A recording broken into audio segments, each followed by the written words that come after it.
Colombia es el país de la belleza y Santa Marta es Caribe, mar, Sierra Nevada, cumbia, diversidad, lugar sagrado donde se originó la vida.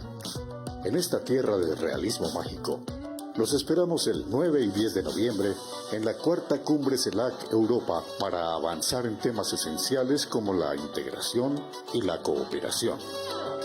Unidos, demostraremos que somos una región capaz de construir consensos y una agenda común. Una comunidad de naciones que teje lazos de amistad irrompibles para defender la vida y hacer posible un futuro sostenible y próspero. Santa Marta los espera con una historia de rebeldía y sus sueños de un mejor mañana.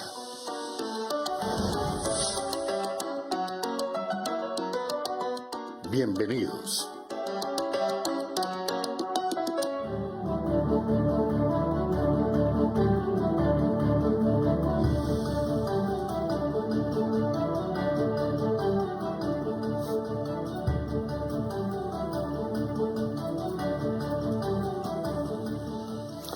Muy buenas noches, queridos amigos, amigas, colombianos y colombianas que en este momento nos ven por la Red Nacional de Medios Públicos, Señal Colombia en televisión y en convergencia con la Radio Nacional de Colombia.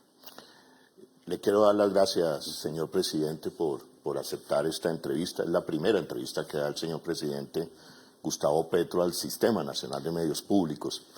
Pero en esta oportunidad le solicité, le insistí por un tema que le atañe a todos los colombianos, especialmente a los periodistas y las periodistas, el tema de la censura. Como periodista fui censurado, fui exiliado, como nunca antes en un gobierno, el gobierno de Álvaro Uribe Vélez, a través del DAS. Y usted, señor presidente, mi lectura es que usted fue censurado en un derecho que tiene de alocución para dirigirse a los colombianos, para hablarle de los problemas sociales, políticos, culturales que atañen a cada uno de ustedes. Presidente, ¿se siente censurado? Indudablemente, y estoy aquí en calidad de censurado, porque no puedo hablar en una locución, que es una palabra legal, tiene unos principios, unas normas, y que permite no solamente hablar por este canal, sino por todos los canales públicos, canal privado que, entre otras cosas, usa el espectro electromagnético, que es por donde van las señales a todos los hogares de Colombia, que la Constitución dice es inenajenable, es público repúblico. A veces creemos, por la usanza, a veces la falta de información misma, que ese es un mundo completamente privado. Entonces, como si uno se metiera a la casa de una persona extraña. No. Si hay algo que es de la nación, es el espectro electromagnético. Lo que son los canales privados son concesionarios, son contratistas del Estado, precisamente para usar ese espectro bajo unas normas de unos contratos que yo no he tocado, pero que en sus cláusulas determinan que cuando el poder público quiera usar ese espectro que es de su propiedad, que es de la nación, que es del pueblo colombiano, lo puede hacer.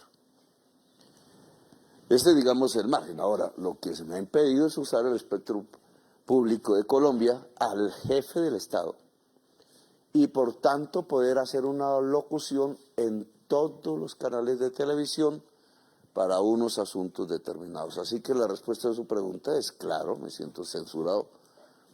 Ya antes, pues también, pues me persiguieron, Exacto, eso. etcétera, pero ahora soy el jefe del Estado. Antes de entrar en el detalle, que es un poco lo que había que explicarle al pueblo colombiano, yo cuando escuché la noticia, presidente, viendo la trayectoria, bueno, lo conozco hace años, perseguido, su familia exiliada, amenazado, y llega a la máxima investidura del Estado, ser jefe del Estado, contra viento y marea, por el favor del pueblo, y ahora como presidente lo censuran. ¿Se imaginó usted eso? No, pues tampoco me imaginé que iba a ser presidente, la verdad se ha dicho. Entonces, ahora en estos sitios, no es ¿cuál es la diferencia entre que a una persona ciudadana la censuren, que no se puede, la censuren, y al jefe del Estado lo censuren? No es simplemente una persona y otra persona. El presidente de la República es un mandatario del pueblo que lo eligió, en primer lugar, y de la sociedad toda. No es cualquier cosa. El pueblo que lo eligió, en el caso mío, son 11,5 millones de personas. No están censurando solamente la persona que soy, Gustavo Petro, sino a 11,5 millones de ciudadanos y ciudadanas de Colombia. Puede que una persona cuando vea televisión, ay, ese viejo tan calor, eso pasa obviamente, pero porque haya personas que no les gusta, por razones diferentes, porque así es la sociedad, así es el individuo, no se puede censurar a un jefe de Estado. Están censurando la mayoría de la sociedad colombiana. Y están censurando a la sociedad, no solo a la que votó, porque en la Constitución de Colombia está establecido el derecho a la información, derecho a informarse, y de manera veraz, y para que, como la verdad no la tiene una sola persona, para que el derecho a la verdad pueda florecer en una sociedad, tiene que haber múltiple información. Entonces, más o menos lo que está pasando en la práctica es que la oposición, que es la autora de la tutela, ¿cierto? La oposición, que tiene los dueños de los concesionarios de la televisión privada, están en la oposición. Y entonces todos esos canales permanentemente hacen oposición. Entonces la sociedad pierde el derecho de tener otra visión, Otra lectura. otra lectura para ya decidir. Bueno, ya es otro problema que pasa por su cabeza, que es censurar al presidente. Es al contrario de lo que usualmente sucede. Son los presidentes autoritarios, acaba de suceder en algún país del norte de este continente, dictadores censuran a sus críticos. Aquí es al revés. La oposición censura al presidente, actuando a través de sus influencias, pero de un mecanismo que fue una tutela puesta por miembros de la oposición.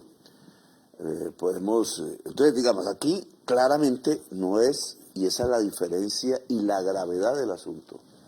Aquí se está conculcando el derecho a la información, a la búsqueda de veracidad, no porque la encuentren en mí, sino porque encuentran posiciones diferentes a lo que van a escuchar en todas las horas, en todos los instantes, en todos los canales privados. Y se está conculcando algo que es fundamental en la democracia. O sea, se está más bien estableciendo una censura previa. Está prohibísimo en la democracia del mundo. Esto no es un problema solo de Colombia. La censura previa. La censura previa es propia de las dictaduras y el fascismo. Veíamos las imágenes que hoy le están dando la vuelta al mundo, es precisamente los grandes periodistas veteranos que cubren la Casa Blanca sacando sus computadores, sus documentos, porque la Casa Blanca les impuso qué podían preguntar y qué no podían preguntar. Digamos, eso inadmisible en una democracia que cada día se derrumba para algunos, como la norteamericana. Y eso no está pasando aquí. Aquí pasa esa inversa. Aquí están censurando, lo dice el presidente de la República, y es un poco también lo que pasa con RTBC. Entonces, RTBC no tiene derecho a presentar otra lectura de país. No tenemos derecho, no tiene el presidente derecho a leer el país de manera diferente a los grandes medios. Y ese es el punto. Entonces aparece la tutela al Consejo de Estado. El Consejo de Estado se pronuncia y dice, y le impone unos límites al presidente. Ellos dicen, por emergencia. Urgencia. Por urgencia, perdón, Sí. Por urgencia. ¿Pero qué es urgencia? Pues entramos a las normas. A las normas. Aquí ya existía, y yo me he guiado por ello, una sentencia de la Corte Constitucional. Cuando hablamos de la Corte Constitucional y no del Consejo de Estado, más o menos es la diferencia entre leyes, que estudia el Consejo de Estado, la legalidad, y la Constitución, que es superior a las leyes. Ojo por eso. La Constitución está por... Las leyes se derivan de la Constitución, no al revés. Y la constitucionalidad, pues la determina la Corte Constitucional, otra corte, que también atiende tutelas. El Consejo de Estado atendió una tutela de la oposición.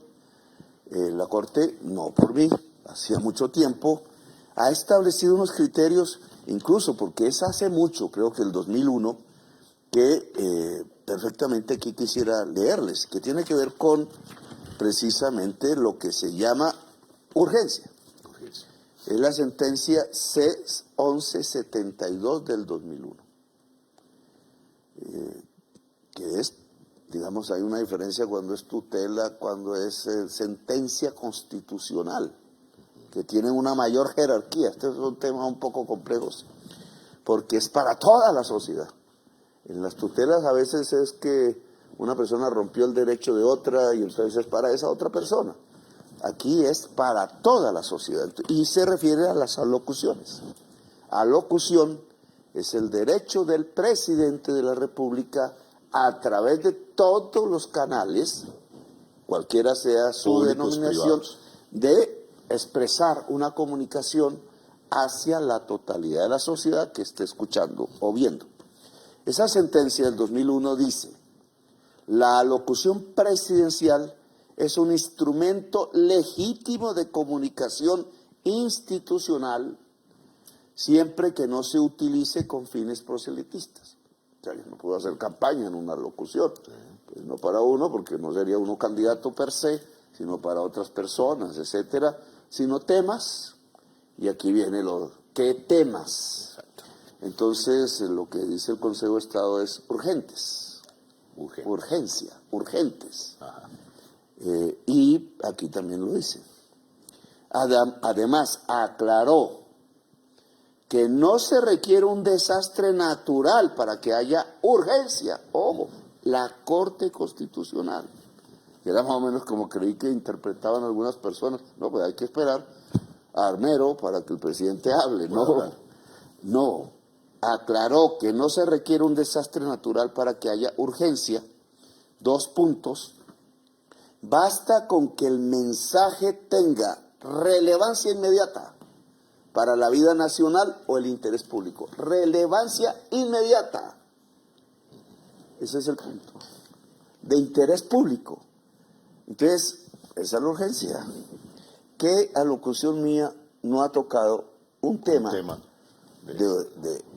interés inmediato, de relevancia inmediata y de interés público?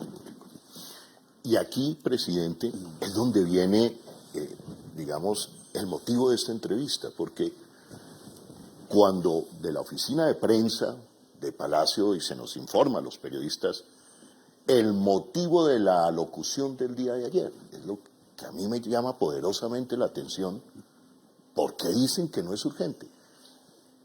Colombianos y colombianas, el tema era ni más ni menos el tema del narcotráfico y reducción de homicidios en todo el país. ¿Quién nos dice a nosotros que eso no es urgente? Pues ahí viene lo más, digamos, preocupante de la situación. Porque ¿quién determina esa relevancia inmediata? El presidente. Porque por eso acude a la locución. Ha determinado en su pensar, seguramente ha hablado con sus asesores, etcétera, este tema hay que hablar con la gente porque es urgente. El tema era la desertificación que hace los Estados Unidos de Colombia sobre la base de unos estudios de cultivos de hoja de coca, narcotráfico, que hace las Naciones Unidas, que encontramos estaban mal hechos. Y que las Naciones Unidas reconoció que había que rehacerlos porque sus metodologías efectivamente no eran científicas, para poner un término. No voy a hacer aquí la locución, porque entonces... ¿Qué va a hacer al final del día? Pues yo quiero hacerla y ya pues explicar esta cosa, pero quería mostrar el mensaje. Entonces, el tema narcotráfico y desertificación de Colombia no es un tema de relevancia inmediata, porque no solamente tiene la consecuencia de la desertificación, con sus consecuencias políticas y diplomáticas, sino que tiene la consecuencia de lo que está pasando en el Mar Caribe, ¿cierto? Porque estamos hablando de lo mismo. Eso no tiene urgencia, no es relevante y no es de relevancia inmediata. Si es que los misiles están cayendo, y lo voy a chiviar un poco, probablemente sobre lanchas colombianas y de pescadores. Dejémoslo ahí porque no es el tema. Estamos, y usted tiene estamos por confirmar esa. Sí, ya eso lo veremos. Ya sabemos que en Trinidad también sobre pescadores. Bueno, pero eso es relevancia inmediata y es de interés público. Me remonto a la locución que hice sobre los temas de la salud. El robo por billones de la salud no es de relevancia inmediata y no es de interés público. Volvamos a este tema. La violencia en Colombia, estudiada a través de la tasa de homicidios, de lo que pasa en las regiones, no es de relevancia inmediata. Podemos postergar eso hacia el futuro para decir que es de relevancia posterior. La violencia es de relevancia posterior o es inmediata y no es de interés público. ¿Quién determina eso? El presidente. ¿Por qué la CRC? Si o sea, se tomó la atribución de determinar si lo que yo había escrito como temas era relevante o no, y he ahí el problema fundamental. Porque cuando la CRC, que eso no lo nombra el presidente, el delegado, yo tengo derecho a un delegado, lo sabotearon. 3 años.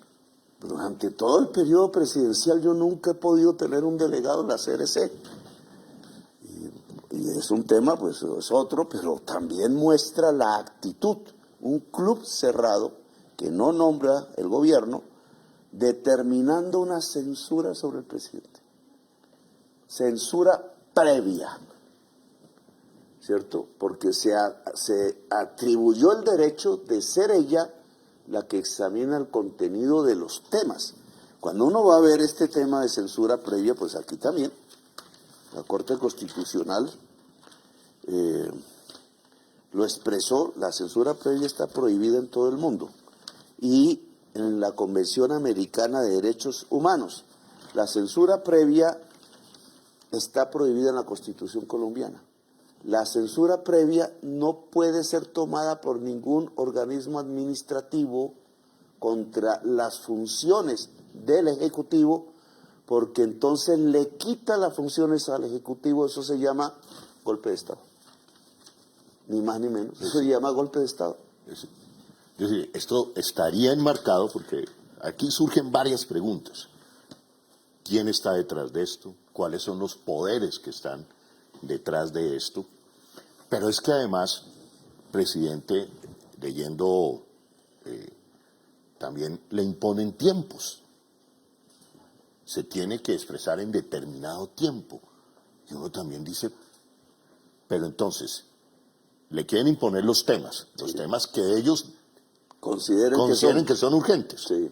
Y entonces el presidente. Miembros que son, además de otros, ellos llegaron allí con otro tipo de... ellos no son elegidos popularmente, ni de este gobierno, son heredad del pasado. Y entonces quieren asumir la censura sobre un presidente que una sensibilidad de la sociedad actual eligió 11,5 millones. Mira, quiero leer la sentencia T-391 del 2007. Estamos hablando de sentencias en las que yo no tuve ninguna incidencia siquiera.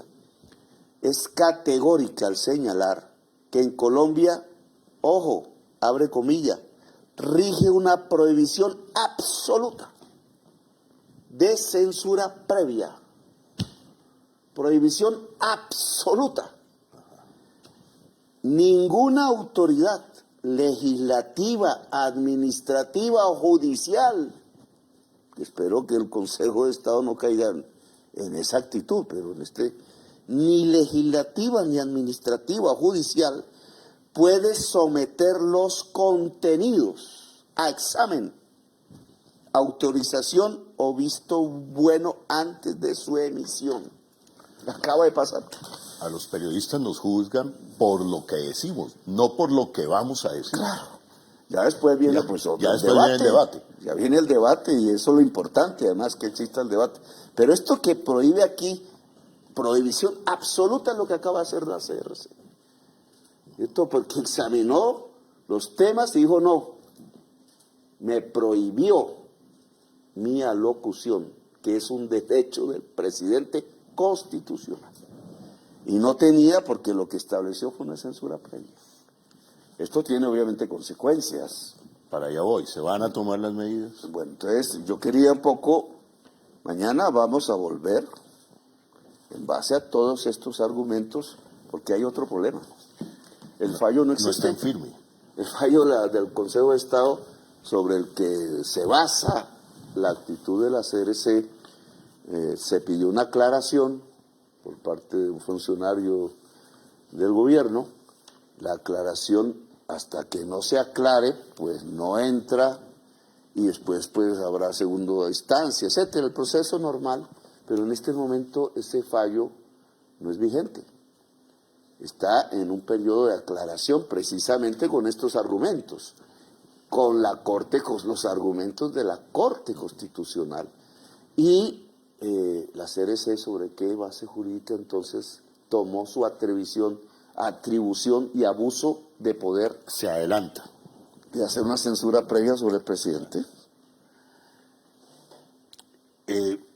No está el fallo en firme,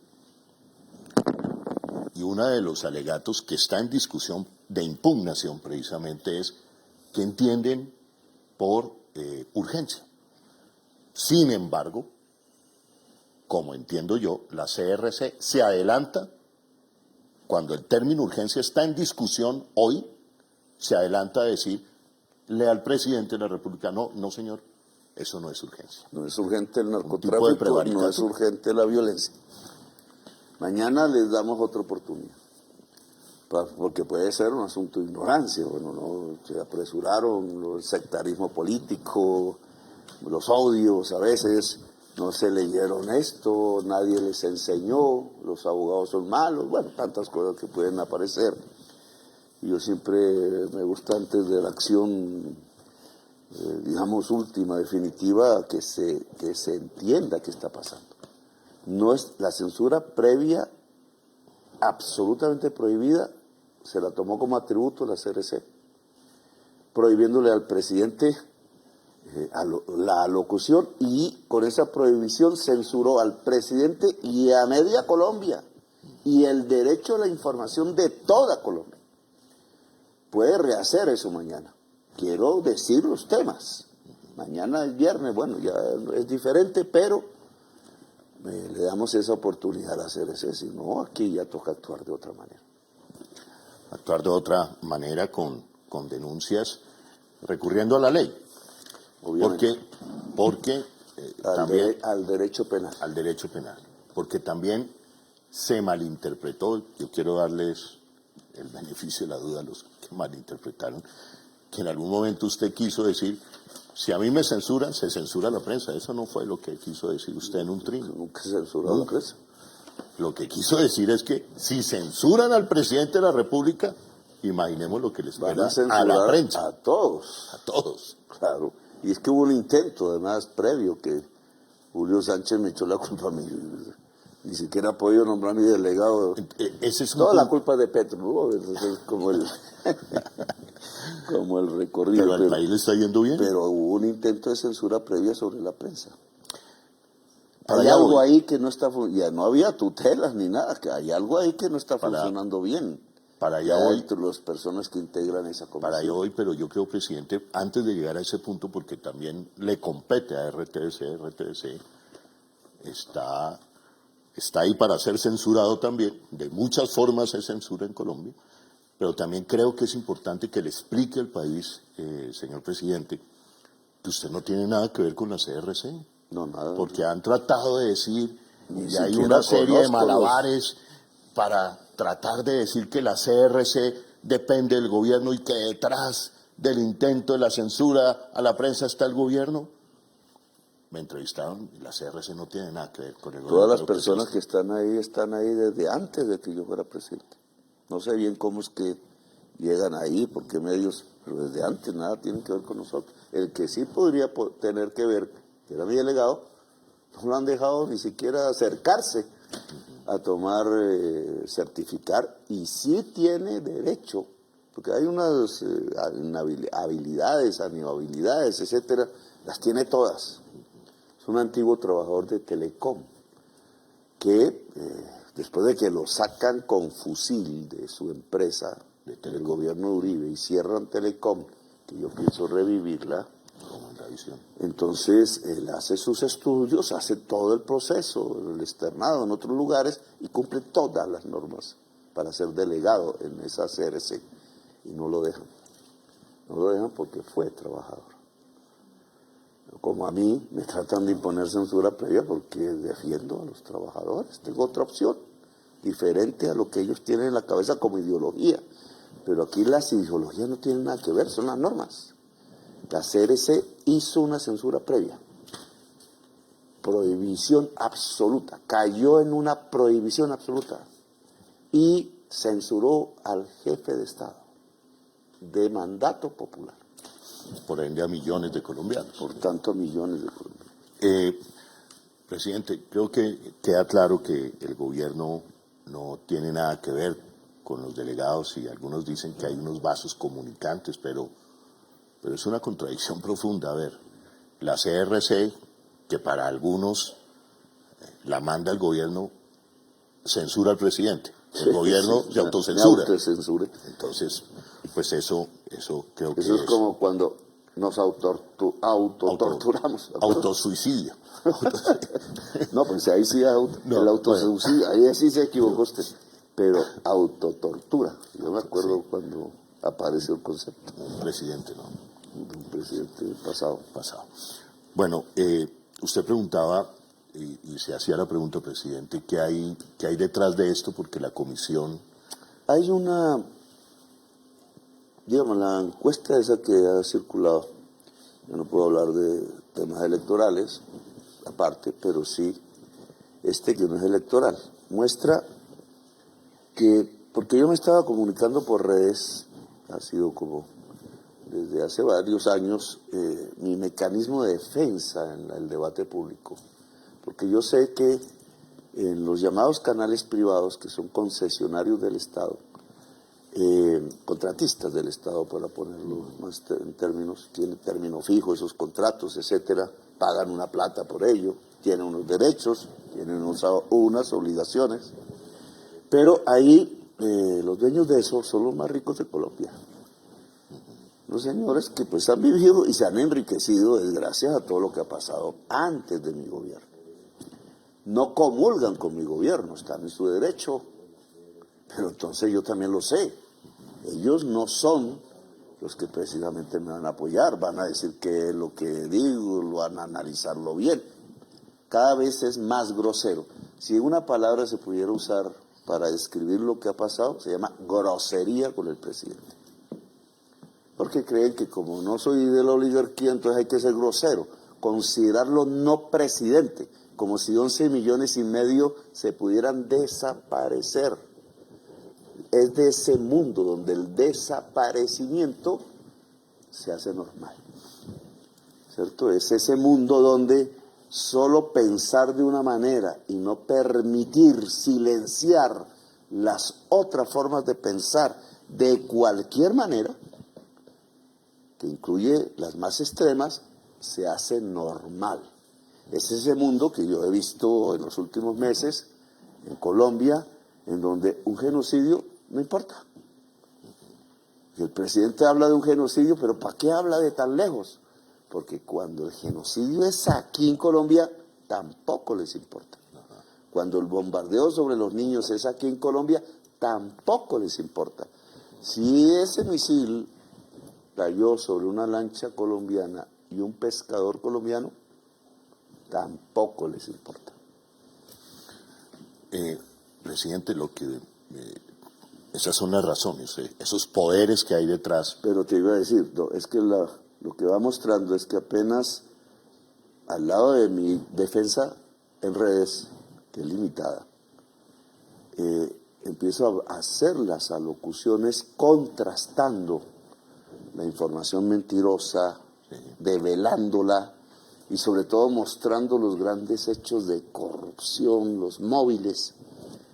Empiezo a crecer, en mi opinión favorable, una tendencia así que está llevándome a que ya casi tenemos una opinión positiva más allá de la mitad más uno de la población. El positivo, Ese es el punto. el positivo de su imagen aumenta. Sí. Y eso usted lo cifra, lo significa en esa capacidad que tiene usted, como ningún otro presidente, digamos, de hablarle al pueblo colombiano Sí. a través de estas Un don, alocuciones. se llama un don comunicacional, que pues seductor. Trato de explicar de mi corazón, de mi conocimiento, lo que veo de la realidad colombiana, lo más dramático, obviamente. Lo que considero que es lo más clave, trato de hacerlo coincidir con lo que el mismo corazón de quien me escucha también siente y vibra y hace comunicación, eso se llama comunicación. Así es, pero entonces como yo puedo hacer una comunicación relativamente eficaz con una parte de la sociedad, siempre hay otra que no le gusta. Entonces eso compite con la intención de que la sociedad colombiana solo vea una manera las cosas. Una manera que repetidamente esconde la gran corrupción porque se beneficia de la gran corrupción. Del sistema corrupto de Colombia, cuya base es siempre la economía ilícita, el narcotráfico, la cocaína en el poder. Entonces, crimen en el poder. Crimen en el poder que como está en el poder, entonces mata centenares de miles. Aquí ha existido desde el 48 10 gasas. Sí. No les importa una, menos las 10 gasas que ha habido en Colombia. Presidente, eso también está ligado, tratando de descubrir el por qué se atreven a una censura previa, que es una grosería y más aún, Es nazi. contra el presidente de la Es nazi. República. Además, porque esas alocuciones estarán ligadas a que usted, creo que es el único presidente que faltando 8 meses para acabar el mandato, está en los indicadores y en los índices de popularidad Y subiendo. y subiendo. Es que lo que causa Ahí. histeria, porque esto Correcto. es una histeria, Ajá. o sea, salirse de las normas, Para de allá una voy. frase como prohibición absoluta y hacerla, es histeria. Esa histeria en ese tipo de sectores de esa mentalidad arcaica y atrasada del pasado, bueno, para no hablar más,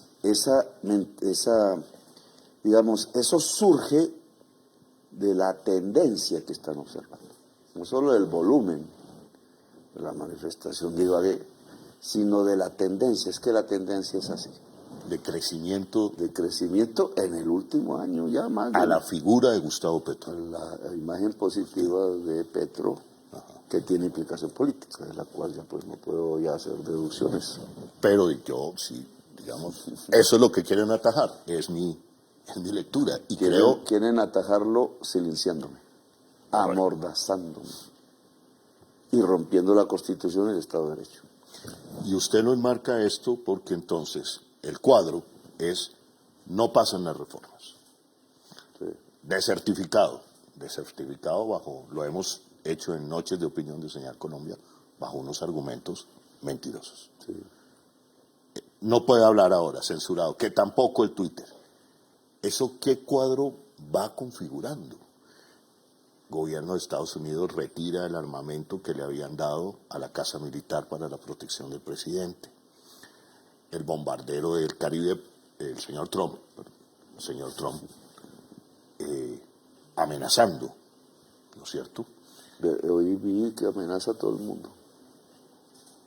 Literalmente es una amenaza a todo el mundo, amenaza ya del España, España, ya los palestinos, los no sé qué, los mexicanos, los brasileños, pues los venezolanos, los colombianos.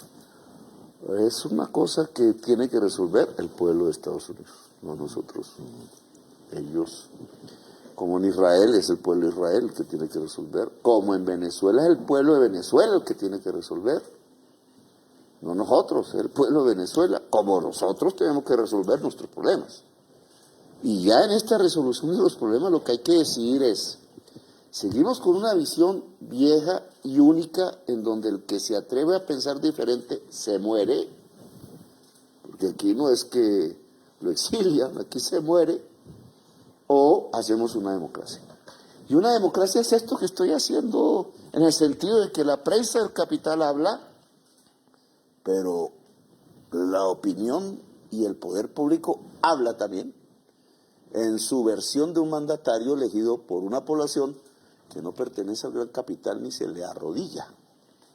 Entonces lo que puede haber, el conjunto de las personas es un debate permanente, y el debate es lo que permite la democracia. Entonces, queremos una sociedad de unánimes robots condenados al rebaño que va al matadero mientras les esculcan los bolsillos, o queremos una democracia. No puede haber debate con una sola visión de vida, de mundo, de país. El esfuerzo que hace RTBC es por tratar de buscar otra lectura de país. ¿Tenemos derecho o no tenemos derecho? Claro que tenemos derecho. Por eso hay periodistas indígenas, como nunca antes. Por eso la visión de los territorios, en fin. Y eso es lo que molesta en un país que siempre ha sido visto en blanco y negro. Presidente, yo algunas veces lo veo a usted en esta esquizofrenia mundial. El señor Netanyahu cohetes, el señor Trump, quien habla más duro y quien es más grosero. Y mientras tanto el pueblo, yo me lo imagino usted con una banderita, paz y amor, paz y amor. No sé, ¿cómo se siente? La palabra. Digamos, hay tres el poderes. Argumento, hay la tres ciencia. Poderes, ¿cierto? Bueno, hay muchos, pero aquí en los últimos meses se expresaron cuatro poderes, diría yo. Bueno, pasamos a otro tema, pero ya usted me está entrevistando como periodista. Es que no puedo perder. Bueno, el poder de los misiles, el poder de destrucción, es una extorsión al mundo, a la humanidad. Tengo el poder de aniquilarlos a todos. Ni más ni menos. El poder de la muerte total. Eso le llaman omnicidio. Omnicida. Yo, como país o como jefe de Estado, tengo el poder, porque el país tiene eso, el poder de aniquilar a todos los demás. Ese es un poder. El poder del dinero. Además de que tengo el poder de aniquilar a todos, si quiero, tengo todo el dinero que quiero. O por lo menos más que ustedes. Ustedes son más pobres que yo. Eso es otro poder. El poder de la palabra. La palabra tiene poder. Siempre. Es un dicho popular. La palabra tiene poder. He demostrado que la palabra tiene poder. Ahora lo pongo un poco en orden. Y el poder de la multitud en la calle. Si ponemos esas cuatro cosas, entendemos qué pasó en esta semana. Porque toda la derecha estaba en un festín. Y gracias a Trump se alcanzó la paz no se alcanzó. En un cese al fuego que parece se está desbaratando, ojalá no. Un intercambio de rehenes, parece que incompleto, bueno, pero lo hubo, hay unas personas que están rehaciendo su vida porque debe ser muy difícil. Pero cuando empieza ese festín de la extrema derecha mundial, con todos los canales de los cuales son propietarios, porque es el poder del dinero que tiene la comunicación mundial. Y de las plataformas. De las plataformas que ya están. Entonces todo pareciera el paraíso. Entonces aquí había gente que le decía a uno, ahí por el Twitter, y en cambio usted no pudo. Es que el que podía era el que estaba haciendo el genocidio. Y hasta ignorante, ¿no? Pues si es que son ellos los que están tirando las bombas, ¿quiénes podían detener las bombas? Pues los que las están tirando. Los genocidas y los cómplices de los genocidas. Pero ¿por qué ellos deciden detener el genocidio por ahora? Pero que es definitivamente unas niñas, unos muchachos en una flota, 50 países, los detienen y arbitrariamente, otro crimen, porque es en aguas entre esas dos colombianas jóvenes, Luna y Manuela. Eso provoca, y cogen a Greta, la torturan, la sueca, la niña sueca, la muchacha, bueno, porque no, el lenguaje ahora, joven. Bueno, la joven, la torturan, la humillan, y Europa reacciona, más que nosotros, pero Colombia también ha reaccionado. Colombia reacciona, el mundo reacciona Europa. Los gobiernos de Europa que estaban apoyando a Israel es donde se producen unas manifestaciones que yo creo que nunca se habían dado. Holanda, Italia, iba ya a prepararse la huelga general. No, la huelga general ayer 15 salió en España. Huelga Sí, general. porque España, Italia, Grecia, es decir, yo lo puse en un título, Europa entra en un momento constituyente. Entonces los gobiernos, yo hice las cuentas de la OTAN, que Estados Unidos, la mayoría, 17 a favor de Israel, de no rechazar, 15 en contra, y Francia decide que estaban los 17, no, vamos a reconocer, y otros gobiernos. Entonces la mayoría entre la OTAN se volvió pro-Palestina. Y Trump no es un tonto. Trump empieza a ver que se va quedando solo y entonces le hace un codazo a Netanyahu y dice, papá, o usted para o le quito el apoyo. Y ahí se produce el problema. Entonces, ¿cuál es la cadena de los poderes? No voy a decir que con mis palabras, no. Ayudó en las Naciones Unidas. ¿Cierto? ¿Qué sintió Trump y Netanyahu en Naciones Unidas? Que estaban solos. No por mí, lo que pasa es que el mío les dolió. Las palabras, y les dolió no porque fueran groseras, sino porque dije que ni el pueblo de Israel es el pueblo elegido de Dios, ni el pueblo de Estados Unidos es el pueblo elegido de Dios, el pueblo elegido de Dios es la humanidad. Eso fue lo que les dolió. Y vincular el tema de su excusa neofascista, racista contra los migrantes, que es para coger un electorado muy rápido y ocultarle la realidad del mundo, que es que vamos al colapso climático por estar usando petróleo y carbono, y volvió a hablar Trump de eso. No me meto a quitar el carbón del uso de los barcos, no sé qué. Pero vamos para la muerte, porque eso lo dice la ciencia. Entonces Trump es anticiencia, negacionista climático. Es así la extrema derecha. La derecha no cree en la ciencia, cree en pasiones, en fundios. Pero la ciencia es un atributo que es lo único que nos permite ver la realidad. Pero vuelvo a traer el tema. Entonces, la palabra sirvió, tuvo poder, se sintieron solos. La palabra de todas las naciones en Naciones Unidas, incluida Colombia, que se puso a la vanguardia. La flota, la reacción inmediata, no, porque ¿qué era lo que decíamos? Ya se acabó el tiempo del discurso, toca la acción. De ejército de reconstrucción, meterse, va la flota, se atraviesan con soberbia, torturan, ponen presos y estalla Europa. Y al estallar Europa se lleva a Trump porque no puede perder a Europa. Se Y queda Europa, solo ni se los produce. presidentes de Europa entienden el llamado constituyente, digamos. Sí, el momento constituyente. En RTS precisamente el lunes 15 de octubre, cubrimos la huelga general en España, con 2 puntos, Madrid-Barcelona. En un ejercicio de concepción de la televisión pública, en que eso lo tiene que ver Colombia. Sí. Unas movilizaciones masivas. Colombia tiene que ver el mundo. Correcto. Y le voy a contar una anécdota. Cuando el periodista decía a los marchantes, Colombia, la gente, Gustavo Petro. Sí, que lo dije, pero aquí creen que es golatría. Es golatría. Entonces, porque por eso, no le dejan ver el mundo. ¿Cierto? Estos canales en su burbuja, es Miami. Hay ciertas cosas del mundo triviales. No le dejan ver el mundo. Y si Colombia ve el mundo, descubre varias cosas, que el mundo no es como se lo pintan, El mundo es más ancho, más complejo, yo diría vital, y que Colombia es el corazón del mundo. Que usted ha llevado a centrar en el discurso a que Colombia es el corazón del mundo. Mire, presidente, cambiando, son muchos temas, ya vamos terminando. Sí, porque... Dijimos que el tema era solamente el tema de la censura, pero es la primera vez que le da una entrevista al sistema de medios públicos, se la da a nosotros que nos acusan canal de la propaganda. Tendrán que demostrarlo. Por ahora somos el mejor canal, el mejor noticiero de televisión para los colombianos, según el premio India Catalina, presidente. Pero mire,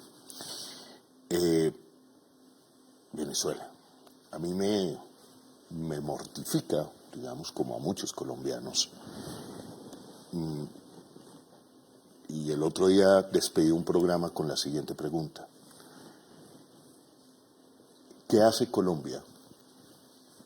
¿Qué hacemos los colombianos como latinoamericanos en el momento en que a Venezuela pueda haber una locura contra Venezuela? Bombardeo en la frontera, donde caigan colombianos. Catatumbo y caen unos y caen otros. Y siento que en Colombia, digamos, no, en la opinión pública no hay una sensibilidad para dimensionar lo que eso significa y cómo puede afectar a Colombia y la paz de la región. Usted hace muchos años, presidente, dijo que lo que estarían viendo, lo dijo hace como 5 años, se lo escuché en una conferencia, era la balcanización de Libia, lo que hay en Medio Oriente. Correcto. Es que es parecido porque estamos hablando del petróleo. Correcto. No estamos hablando del narcotráfico, eso es carreta, eso es una mentira. Mira, en San Andrés y Providencia, en el mar territorial, llamémoslo así, colombiano, en San Andrés, colombiano, gracias a que este gobierno ganó. Por primera vez desde no sé cuánto, un siglo, por primera vez dejamos de perder territorio. Porque este ha sido un país de perder y perder y perder territorio. Bueno, pero esta vez, y en ese mar, en el año 24, en lo que llevamos, van 33 toneladas de cocaína incautada con ayuda de inteligencias, porque esto no es un trabajo solo, pero fundamentalmente colombiano, de la Armada. 34 toneladas, ni un solo muerto. Es un ejemplo de que lo que se está haciendo es arbitrario. ¿Cierto? ¿Cuántas toneladas llevan? Como 3. Pero van 27 muertos. Hasta, y posiblemente trinitarios, ya sabemos, colombianos, no sabemos todavía si venezolanos. Y va 27 muertos para 3 toneladas. Cuando Colombia ha demostrado que incauta 34 toneladas sin un muerto. Incluso, yo creo que en toda nuestra incautación total, que se acerca a 1000 toneladas, ningún muerto. Y entonces, pues obviamente no están en eso. Van es por el petróleo. Es decir, la economía fósil que llamo, la muerte. El uso intensivo del petróleo, más y más petróleo porque hay que ganar más, producir más y vender más, el capitalismo, pero basado en el petróleo, pues ese más y más se vuelve más y más en la atmósfera, y más en la atmósfera la muerte total en el planeta, incluido la humanidad. Ese es la ciencia, lo sabemos, ese es el dato. Trump no cree en eso, ustedes dele, quiere el petróleo, y Venezuela es un mar de petróleo. Pero entonces, cuando eso ocurre, no es sino ver dónde había más petróleo, Medio Oriente. ¿Qué pasó allá? Lo mismo. Que las armas de destrucción masiva que nunca existieron. Mentira aquí, mentira allá. Entonces, aquí la mentira es el narcotráfico, que llega el fentanilo en el mar. Nosotros no tenemos industria para producir fentanilo. Fentanilo lo producen en Estados Unidos y se lo consumen en Estados Unidos, ojalá aquí. Y eso sí que 100.000 muertos al año. Eso sí que es, pero ellos no miran eso. Ellos quieren mirar, esto es para el petróleo. En el Medio Oriente lo que quedó fue un mar de estados destruidos, invadidos, después abandonados, ciudades como Gaza destruidas y unos organismos armados, no estatales, de X nombre, de ISI, no sé qué, si sé cuándo, usando la religión, extremistas de derechas, matando mujeres, esclavizando mujeres, le llama un filósofo francés, le llama asesinos de masa. Nombre un poco ahí, asesinos de población. La población sale, se exilia, se acabó el Estado, se acabó la nación, y son como unas federaciones en conflicto entre sí, donde impera el terror, la suerte del más fuerte, y el motivo no es sino sacar petróleo de un pozo y vendérselo a los turcos, a los europeos más barato, una piratería del petróleo. Eso aquí en esta región, donde ya existe eso, por la cocaína, por los minerales ilícitos, donde haya un Estado debilitado que es el venezolano, ya debilitado por el bloqueo, por todas estas circunstancias, donde se produzca una cosa parecida al Medio Oriente, destruyen el Estado, bueno, entonces, pues eso aparece lo mismo que el Medio Oriente. O sea, todos estos grupos empiezan a apropiarse del petróleo. Ejércitos privados. Ejércitos privados apropian en la misma descomposición de Venezuela, en los ¿qué le pasa? Hay 300 soldados, 300 que fueron soldados colombianos muertos en Ucrania y en Sudán. 300. Amigos de la muerte. Y jóvenes, porque todo el que hace eso es relativamente joven. Entonces, digamos, nos volvemos amigos de la muerte cuando hacemos el centro vital, el centro de la vida. Venezuela, Colombia, Ecuador, Brasil, todo esto es una explosión y una exuberancia de la vida. Ese no es nuestro camino. Que problemas políticos habrá, pues siempre, porque las sociedades son conflictivas. Pero si nosotros dejamos que hay una invasión, pues los gringos después se van, se llevan el petróleo. Lo que queda es un resentimiento, un odio, unas luchas ¿cómo pasa a Colombia? sí. ¿Cómo nos va a tocar eso a Colombia? Pues es que es el mismo pueblo, hermano. Porque hay 4 millones de colombianos allá. Sí. Hay familias colombo-venezolanas así, son como 14 millones en la frontera, del lado colombiano y del lado venezolano. 14 millones. No están en Bogotá, están allá en la frontera, Cúcuta, Guajira. Entonces tienes 4 allá, 14 en la frontera, 1,5 millones. ¿Qué? Pues es media sociedad que queda afectada de una u otra manera. Entonces, esto no es, entonces creen que es un jueguito, ¿no? Que es que va a llegar una operación, se lleva a Maduro y se acabó como si nada hubiera pasado. No, eso queda una herida social. Los primeros en morir no es Maduro.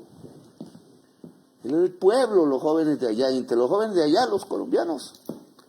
Y eso se extiende para acá. O no nos llegaron millones cuando Duque dicen que es mentira, que es por el bloqueo. Claro que es por el bloqueo, se quedaron sin comida. Un pueblo sin comida, ¿para dónde coge? Pues para donde haya comida. ¿Para dónde si un pueblo se queda sin agua, ¿para dónde coge? Pues para donde haya agua. Y eso fue lo que pasó. Y entonces se fueron para Estados Unidos, un boomerang. Y allá entonces no quieren a los venezolanos, entonces los querían era protestando contra Maduro, pero apenas esos se fueron a Estados Unidos, entonces los echaron.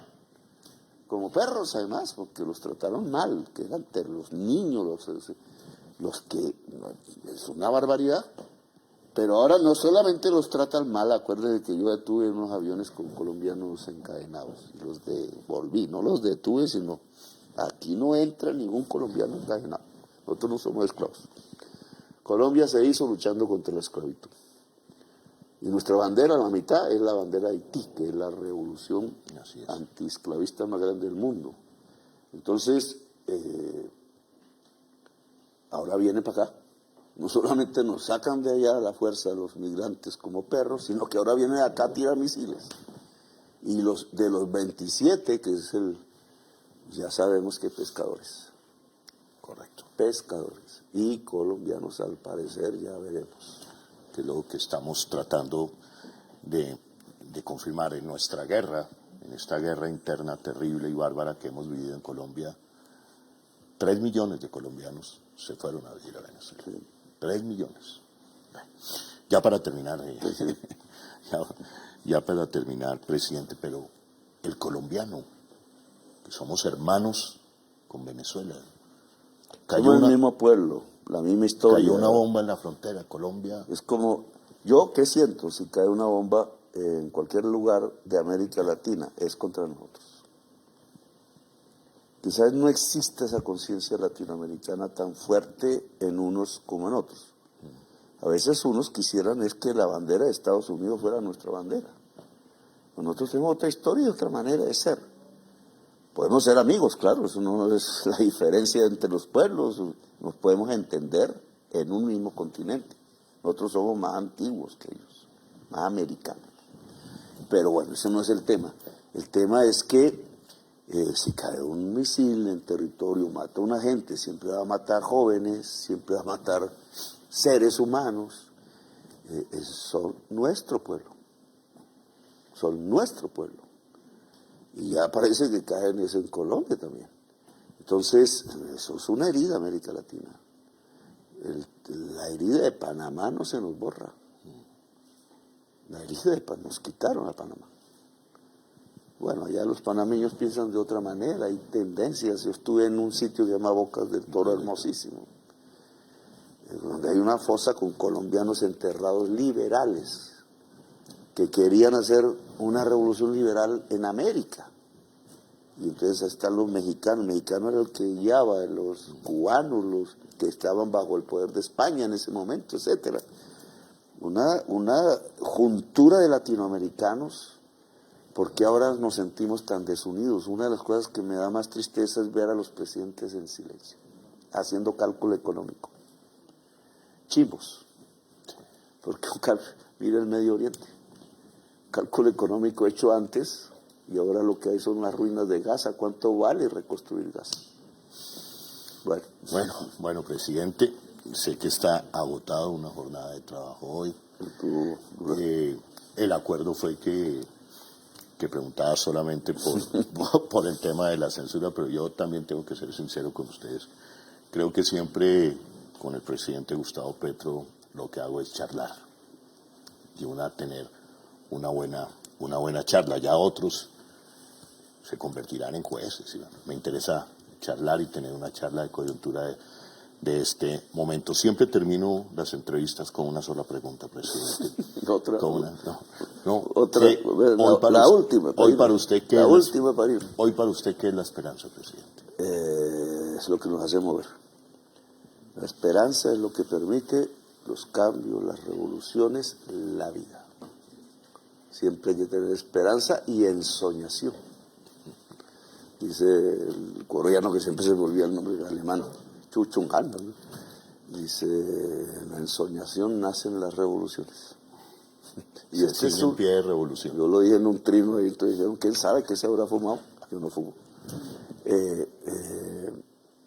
Llegó la hora de las revoluciones, los momentos constituyentes. Mira, Ecuador, Perú, mire lo que acaba de pasar en Europa, va a estar en Estados Unidos. Hay una reconfiguración del mundo porque la institucionalidad que hasta aquí nos trajo ya no sirve. Ya no produce sino genocidio y no sabe reaccionar ante un genocidio. Presidente, muchas gracias. Vale, listo. Gracias por estar en el sistema de medios públicos. A ustedes, colombianos y colombianas que nos escucharon y nos vieron por Señal Colombia y en Convergencia con Radio Nacional de Colombia, muchísimas gracias y buenas noches. La reforma laboral cambia vidas. Es inclusión, igualdad, garantía de derechos, elementos esenciales para derribar barreras que afectan el bienestar de la población con discapacidad. La reforma obliga a las empresas a contratar una cuota de personas con discapacidad. Son gente que se levanta todos los días a transformar sus vidas y cambiar a Colombia. Lo prometimos y con dignidad cumplimos. Gobierno de Colombia. Comisión de Regulación de Comunicaciones.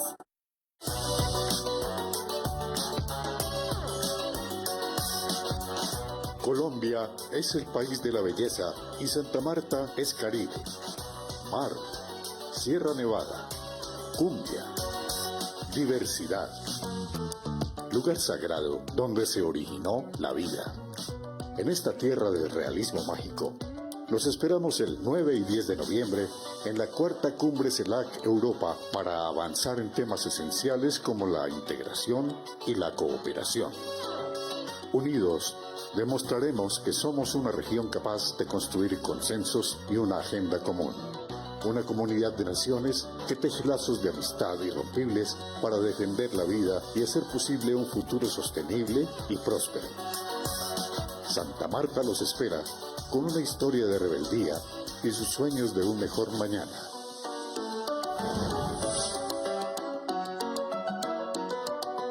Bienvenidos.